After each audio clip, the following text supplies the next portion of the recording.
Assalamualaikum teman-teman, perkenalkan saya Rehani Hasnailani dari Institut Tazkiyah dengan Prodi Komunikasi Penyiaran Islam dengan NIM 23 10 40 90 20. Di sini saya ingin menyelesaikan tugas ujian akhir semester saya dengan dosen Dr. Zulkifli Muhammad Ali SE MSI PhD dengan menjelaskan apa itu istihsan.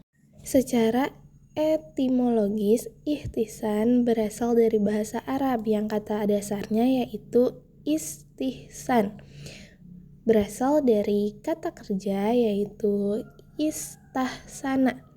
Dengan awalan it menunjukkan usaha atau permintaan.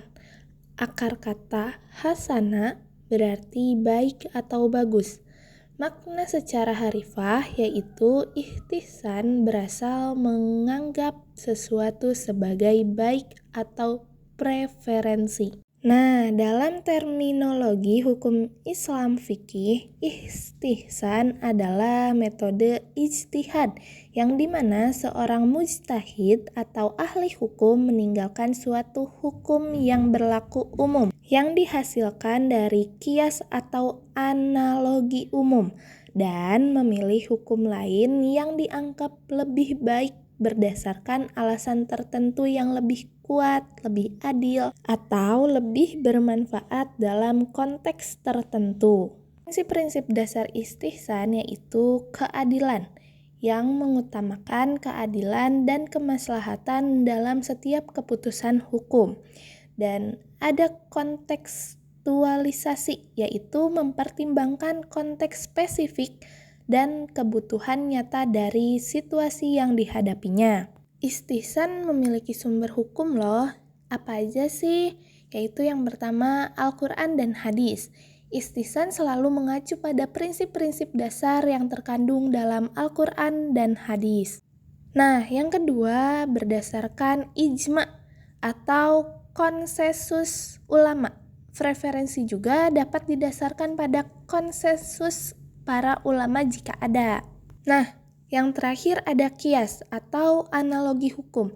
Istihsan dapat digunakan ketika kias memberikan hasil yang tidak memadai atau tidak sesuai dengan keadilan.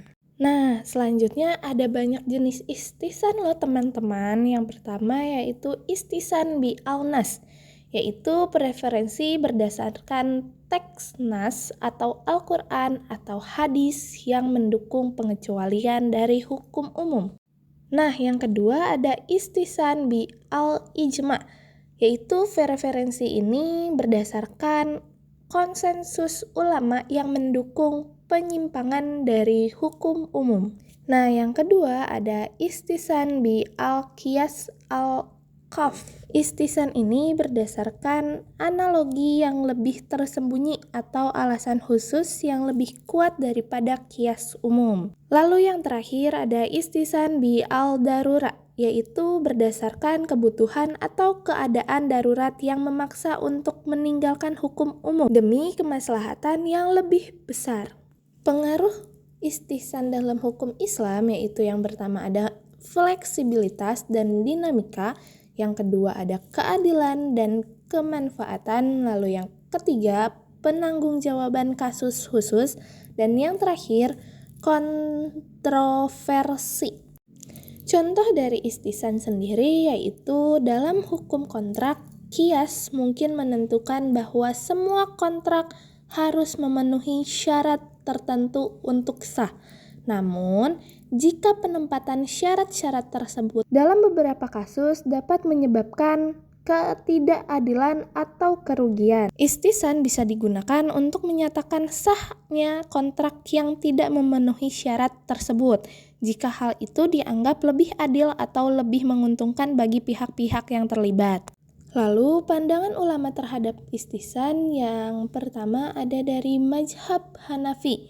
Mazhab Hanafi ialah pendukung ulama penggunaan istisan. Mereka melihat sebagai cara untuk mencapai keadilan dan menghindari kesulitan yang mungkin timbul dalam penerapan hukum yang terlalu kaku. Nah, ulama Hanafi juga berargumentasi bahwa istisan memungkinkan penyesuaian hukum dengan realitas dan kebutuhan zaman tanpa meninggalkan prinsip-prinsip dasar syariah. Nah, selanjutnya ada mazhab Maliki. Mazhab Maliki juga mendukung istisan meskipun dalam batas-batas tertentu. Mereka menggunakan istisan untuk mencapai kemaslahatan umum dan menyesuaikan hukum dengan konteks sosial. Namun, pada mazhab ini istisan dianggap sebagai cara untuk memastikan bahwa hukum Islam tetap relevan dan bermanfaat bagi masyarakat, terutama dalam situasi yang tidak tercakup oleh qiyas atau ijma. Lalu yang terakhir ada mazhab Syafi'i dan Hambali. Mazhab ini secara umum menolak istisan. Pendiri mazhab Syafi'i adalah salah satu kritikus terbesar istisan. Ia berpendapat bahwa istisan adalah bentuk subjektivitas yang tidak merusak kepastian hukum. Nah, ulama dari mazhab ini berargumentasi bahwa hukum harus berdasarkan nas dan qiyas dan bahwa penyimpangan melalui istisan dapat membuka pintu bagi interpretasi yang tidak terkendali dan mengarah pada ketidakpastian hukum. Lalu kapan penggunaan istisan dianggap paling tepat? Nah, penggunaan istisan dianggap paling tepat dalam situasi-situasi di mana penerapan hukum umum yang kaku atau hasil dari qiyas menghasilkan ketidakpastian atau ketidakadilan dan bahkan ketidaksesuaian dengan maslahat umum. Contohnya di mana aja? Yang pertama adalah ketidakadilan dalam hasil qiyas, perubahan sosial dan ekonomi, lalu kebutuhan atau darurat, dan yang terakhir adalah kostum atau kebiasaan lokal, urf. Penerapan metode istisan dalam proses ijtihad. Yang pertama ada pemahaman terhadap kasus yang dihadapi. Jadi, para mujtahid harus mendalami dengan baik kasus atau permasalahan yang dihadapi. Lalu, penemuan alasan khusus. Jika mujtahid menemukan bahwa penerapan hukum yang sudah ada tidak cocok dengan kondisi atau kebutuhan yang dihadapi, mereka mulai mencari alasan khusus yang bisa mendukung pengecualian atau penyesuaian dalam kasus tersebut. Lalu, pengambilan keputusan. Setelah menemukan alasan yang memadai, mujtahid membuat keputusan untuk menerapkan istisan. Ini berarti menolak penerapan hukum yang sudah ada atau yang dihasilkan oleh metode ijtihad atau lainnya, dan memilih untuk mengambil jalan lain yang dianggap lebih baik berdasarkan alasan khusus tersebut. Dan yang terakhir ada justifikasi. Para mujtahid harus dapat memberikan justifikasi yang kuat untuk penggunaan istisan dalam kasus tersebut. Justifikasi ini bisa berupa argumen yang didasarkan pada prinsip-prinsip keadilan, kemaslahatan umum, dan kebutuhan yang mendesak yang tidak bisa dipenuhi oleh hukum-hukum yang sudah ada. Nah, mungkin itu saja yang bisa saya sampaikan. Jazakumullahu khairon.